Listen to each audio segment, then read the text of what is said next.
प्यारे बच्चों, स्वागत है आप सभी लोगों का आपके अपने YouTube channel BK angel classes में।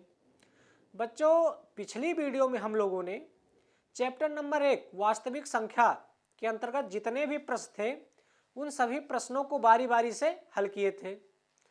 चूंकि जो चैप्टर नंबर 2 बहुपद है वो अब यूपी बोर्ड के सिलेबस से बाहर हो गया है, तो इसीलिए बहुपद के चैप्टर को ना देख के आज हम चैप्टर नंबर 3 दो चर वाले रैखिक समीकरण युग्म के अंतर्गत जितने भी प्रश्न हैं उन सभी प्रश्नों को बारी बारी से हल करेंगे।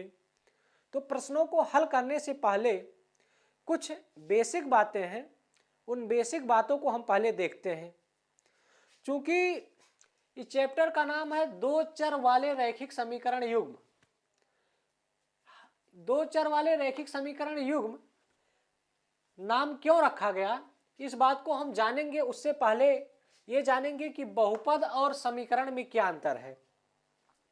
हम जानते हैं कि कुछ बीजीय व्यंजक हो जिसमें चर और अचर शामिल हो, उन सभी को बहुपद कहा जाता है। जबकि इसी बहुपद को अगर बराबर चिन्ह के साथ लिख दिया जाए, बराबर चिन्ह लगा के 0 ABC Z X Y कुछ भी लिख दिया जाए, बस बराबर का चिन्ह रहे, इक्वल का साइन रहे, तो हम कहेंगे वह समीकरण हुआ, इक्वेशन है। अगर बराबर का चिन्ह नहीं है तो वह एक बहुपद है। बस इतना बेसिक अंतर है दोनों में। अगर बराबर के चिन्ह है तो वह समीकरण है, और बराबर का चिन्ह नहीं है तो वह बहुपद है। ठीक, अब समीकरण तो देख लिए हम लोग। अब चूंकि इसका नाम है दो चर वाले रैखिक समीकरण, तो समीकरण हम जान गए, जहां पे बराबर का चिन्ह होगा उसे समीकरण कहेंगे।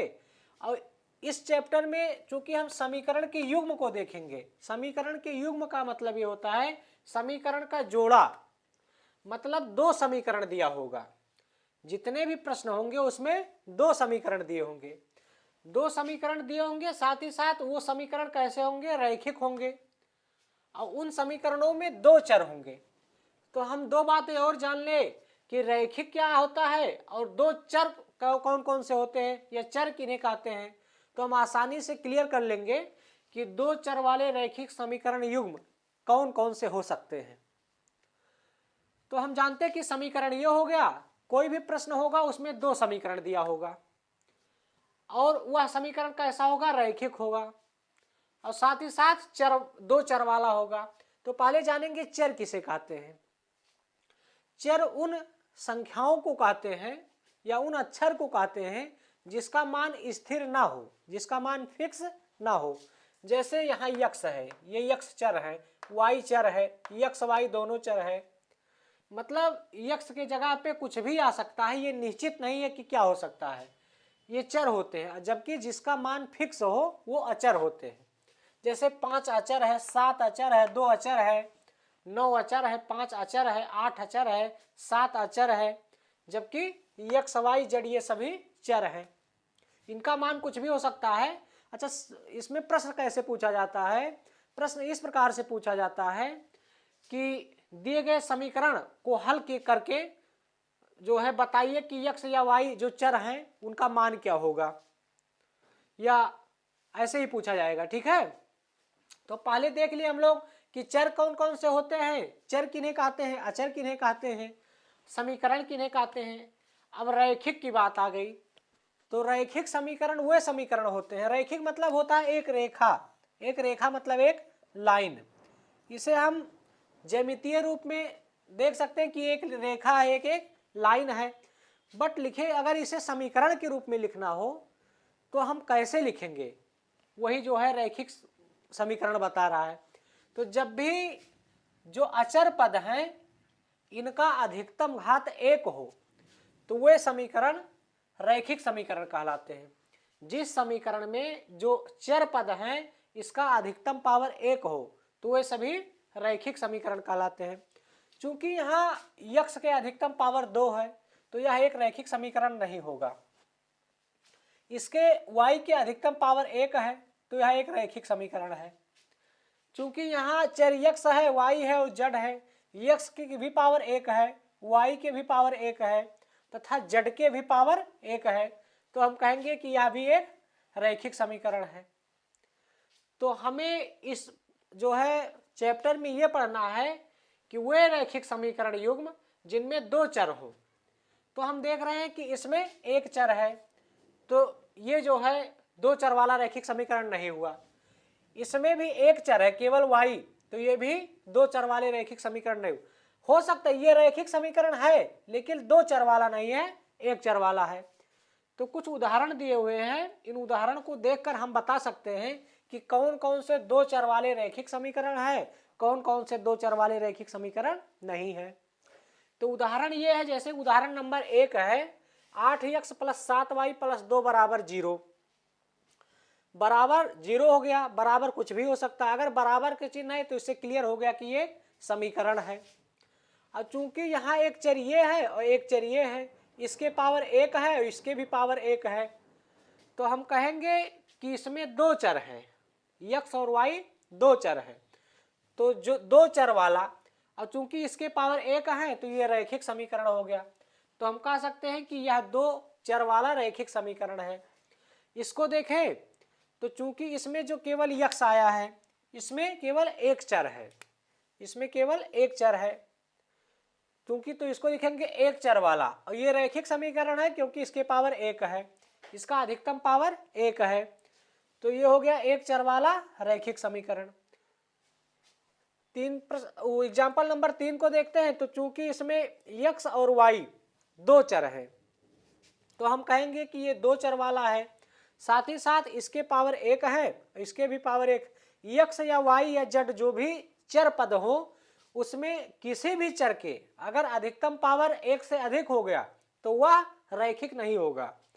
अगर अधिकतम पावर 1 है तो वह एक रैखिक समीकरण है।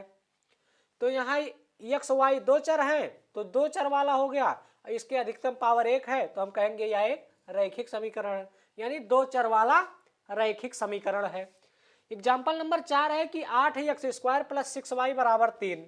बराबर में कुछ भी हो, a to a b c कुछ भी हो सकता है, इससे कोई मतलब वो नहीं है, बस ये है कि समीकरण है। अगर ये बराबर का चिन्ह नहीं है तो ये बहुपद हो पाएगा, ये बहुपद हो जाएगा, ठीक है। तो चूंकि ये लिखे 8x² + 6y = 3, यहाँ चर पद x है और चर पद y है। तो y के तो पावर 1 है लेकिन x के पावर 2 हो गया, तो ये एक रैखिक नहीं है। तो हम कहेंगे ये दो चर वाला है, x और y दो चर हैं तो ये दो चर वाला है। अब कैसा समीकरण है? ये द्विघात समीकरण है, इसके घात 2 हैं तो ये द्विघात समीकरण है, यह एक रैखिक समीकरण नहीं है। एग्जाम्पल 5 देखें तो चूंकि x एक चर है, y भी एक चर है, इधर चर है नहीं तो इसमें दो चर हैं, तो हम कहेंगे ये दो चर वाला है। अब कैसा समीकरण है? चूंकि इसके पावर 1 है, इसके भी पावर 1 है, तो इसमें पावर जो है अधिकतम 1 है, तो हम कहेंगे यह एक रैखिक समीकरण है, ठीक है। अब एग्जाम्पल नंबर 6 है, x एक चर पद है, y भी एक चर पद है, तो यहाँ दो चर वाले हैं तो दो चर वाले हो गए, और इसके पावर 1 है, इसके भी पावर 1 है, तो हम कहेंगे कि यह एक रैखिक समीकरण है। ये एग्जाम्पल थे। अब इस चैप्टर में हमें पढ़ना है दो चर वाले रैखिक समीकरण। तो दो चर वाले रैखिक समीकरण, एक तो ये हो गया दो चर वाला रैखिक समीकरण, दो चर वाला रैखिक समीकरण एक तो ये हो गया, और दो चर वाला रैखिक समीकरण एक तो ये हो गया, दो चर वाला रैखिक समीकरण एक तो ये हो गया। जबकि ये और ये दो चर वाले रैखिक समीकरण नहीं है, ये एक चर वाला रैखिक समीकरण है, और ये दो चर वाला द्विघात समीकरण है। तो हम कहेंगे कि ये एग्जाम्पल, ये एग्जाम्पल, ये एग्जाम्पल और ये एग्जाम्पल, इस प्रकार के प्रश्नों को हम इस चैप्टर में पढ़ेंगे। जबकि ये दो जो है एग्जाम्पल हैं, इस प्रकार के प्रश्नों को हम इस चैप्टर में नहीं पढ़ेंगे। इतनी बात आशा करता हूँ कि आपको अच्छी तरह समझ में आ गया होगा। मैंने क्या बताया? पहले बताया समीकरण क्या होते हैं, बहुपद क्या होते हैं, समीकरण और बहुपद में अंतर क्या होता है। बहुपद उनको कहा जाता है जिनमें एक या एक से अधिक पद हो, एक या एक से अधिक पद हो, इन्हें अंग्रेजी में पोलिनोमियल्स कहा जाता है, जबकि समीकरण को इक्वेशन कहते हैं, ठीक है। ये क्लियर हो गया। उसके बाद कुछ एग्जाम्पल की मदद से हमने देख लिया कि कौन कौन से दो चर वाले रैखिक समीकरण है। ये बेसिक बातें थी। अब चूंकि ये जो चैप्टर है ये थोड़ा सा लंबा है और बोर्ड एग्जाम में इस चैप्टर से 10 नंबर फिक्स है कि 10 नंबर आना ही आना है। तो इसमें प्रश्नावली 3.1 से लेकर के 3.6 तक कुल 6 प्रश्नावलियां हैं और हर प्रश्नावलियों में जो है समीकरण को सिद्ध करने के लिए, समीकरण को सॉल्व करने के लिए अलग अलग तरीके दिए हुए हैं। तो एक बार हम संक्षिप्त रूप में उन सभी तरीकों को देख लेते हैं कि कौन कौन से तरीके हैं जो अलग अलग प्रश्नावली में हल करने के लिए प्रयोग किए गए हैं।